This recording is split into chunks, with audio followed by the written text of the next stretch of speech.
I think first and foremost, as I talk about this position, I want to like zoom out, right, and see the past, where the team is now, and then where it can go in the future. And just, I know personally a fair amount of alums that have played there, actually from my high school. So I think it's kind of cool having that indirect connection. But Mastodon volleyball has a reputation in the country, right? And I'm excited as we go forward to like honor that reputation as we as I bring in my coaching style to the gym, and I'm excited to see if that can kind of bring the program back to in that like top 10, top 5 in the country, and allow the guys to really enjoy that experience as we get there. So I'm just super excited for this opportunity.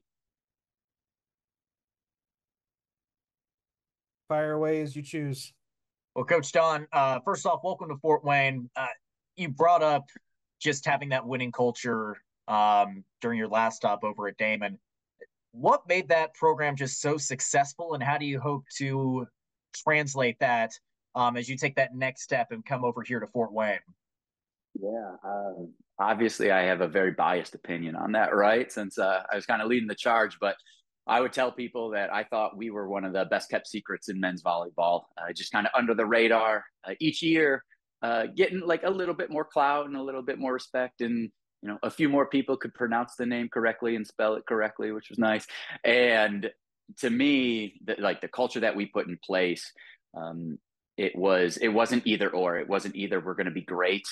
Volleyball players are great people. We were going to deliver on both. And that's the same culture that I want to bring to PFW, where maybe the recruits that come in are a few inches taller or jump a few inches higher, maybe just starting at a higher baseline, but still like valuing who we are as human beings, and like the respect and the connection that we put in the gym.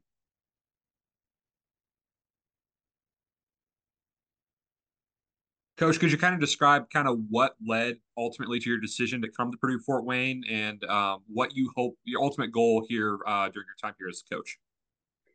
Yeah, I think when I came on campus, it was trying to figure out what could those ultimate goals be, right? Like how high can we take this? And I would like to think at Damon, we were resourced well enough to win our conference, right? And maybe leapfrog some programs that it didn't make sense on paper necessarily.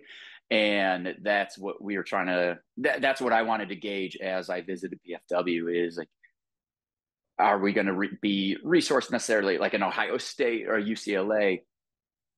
Probably not. But are we there where we can put the right people in place, the right coaches, the right players, the right mindset, where we can bridge that gap and leapfrog some teams? And again, like have some wins and success that people look around and at first glance, they're like, wait, this doesn't make sense. And then we can be like, well, come check out the program, right? Come meet our guys, see how dedicated they are, see how hard they work. And then it all seems to click. So that's what I loved with my visit and the interview process, is like the pieces are in place to be great. And that's what we want to push. Like, can we bring this to a top 10, a top 5, regularly competing to win the conference and go to the NCAA tournament? Coach, as you've gotten on campus, you've had these kind of early conversations. What are these first steps and these next steps for you to get that program to the point where you want to see it at? Yeah, I think it's finding that balance between my coaching style, my coaching philosophy, the things that I value, without completely shocking the system of the guys who are in place, right? And making sure that transition is, I guess, productive and harmonious, right? Like I don't want to come in and just say like, this is how things are done now. And it needs to be collaborative with the guys, right? So like the short term is finding those places where the learning environment in the gym can kind of be restructured a bit, but also keeping the buy-in of those athletes that are there. Because with a coaching change, there's a lot of uncertainty, right? And a lot of maybe trepidation about, oh, is this going to be a good fit? And So where I pride myself is the learning environment I build. As long as you are mature and you aspire to be great, it's going to work out just fine.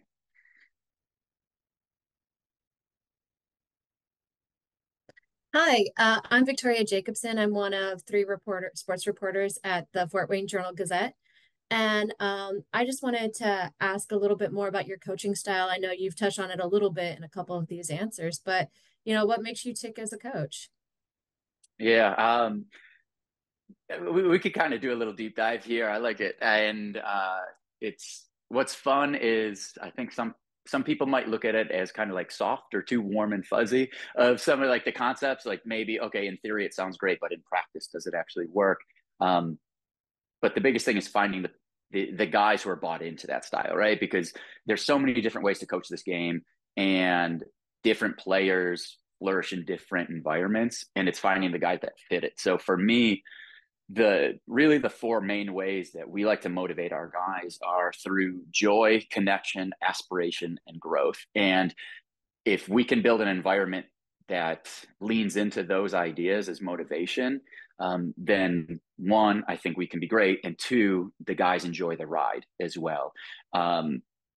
Is that the perfect environment for every player? I don't think so. Some guys maybe need a coach that gets on them a little bit more, right? And I just know that that's not my style necessarily. And so finding guys who can flourish in that environment, again, where it's joy, it's connection, aspiration, growth, where they can buy into those ideas and embrace them, that's the environment that I want to build for the PFW crew.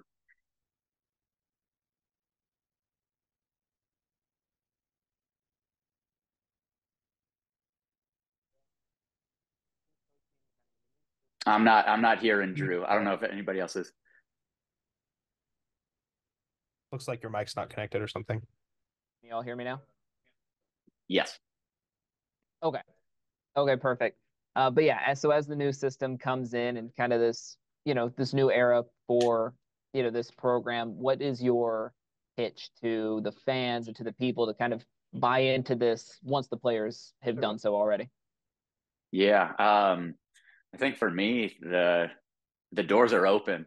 Like I love an open practice environment where, whether it's an alumnus or a young high school coach in the area, or like just a fan, anybody that wants to come in and see the learning environment that we're building, please do. It was the same way at my previous stop. And I think that mentorship is so important, not just for the coaches to bring for the players, but for like other coaches around them. Like, I'll be the first to admit that I watch other coaches and steal the bits and pieces that I like, right? And how can I infuse it into my gym environment? So that's what I would say is, like, if you're kind of on the fence about buying into what we're going to do, come see it firsthand. The doors are open. As you had these conversations with Kelly about this position and just Purdue Fort Wayne as an institution, what have you come to learn about just the history of men's volleyball in this area at this school, and in particular, just the caliber of play that you're going to see in the MIVA? Yeah. Well, as I said, I've already had some like former high school teammates and people maybe a little older or younger than me from my high school that have played there. So kind of exposed to that history to start. But between conversations with Kelly and doing a deep dive on YouTube of old interviews with Arnie and everything, right? Like I feel much more able to speak on that history now over these past few weeks, which is exciting. But yeah, like those runs in the 90s, that 2017 that went to a national championship. To me, I look at that success, and I see what's in place. I feel like we can run that back. Like, I feel like we can build the program to a place where we can be doing that again.